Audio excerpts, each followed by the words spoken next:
Я Алишер Сахатов, гражданин Туркменистана, проживающий в Турции. Объявляю голодовку как знак протеста против несправедливого задержания меня и в попытке отправить меня в Туркменистан, где меня ожидает мучительная смерть в Туркменистане. Я отказываюсь от какой-либо пищи и воды, пока моя ситуация не разрешится справедливым образом. Я надеюсь, что власти Турции рассмотрят мой вопрос и справедливо рассмотрят мою ситуацию, так как при отправке в Туркменистан мне грозят пытки и смерть. Men Abdullah Urusov, Türkmenistan vatandaşı, Türkiye'de yaşayan.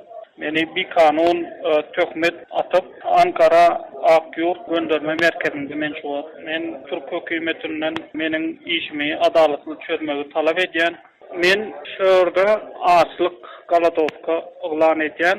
Eger men Türkmenistana barsam, meni adalatsız sud, meni bir kanun öldürür. Şonuň üçin men açlyk ilan edýän.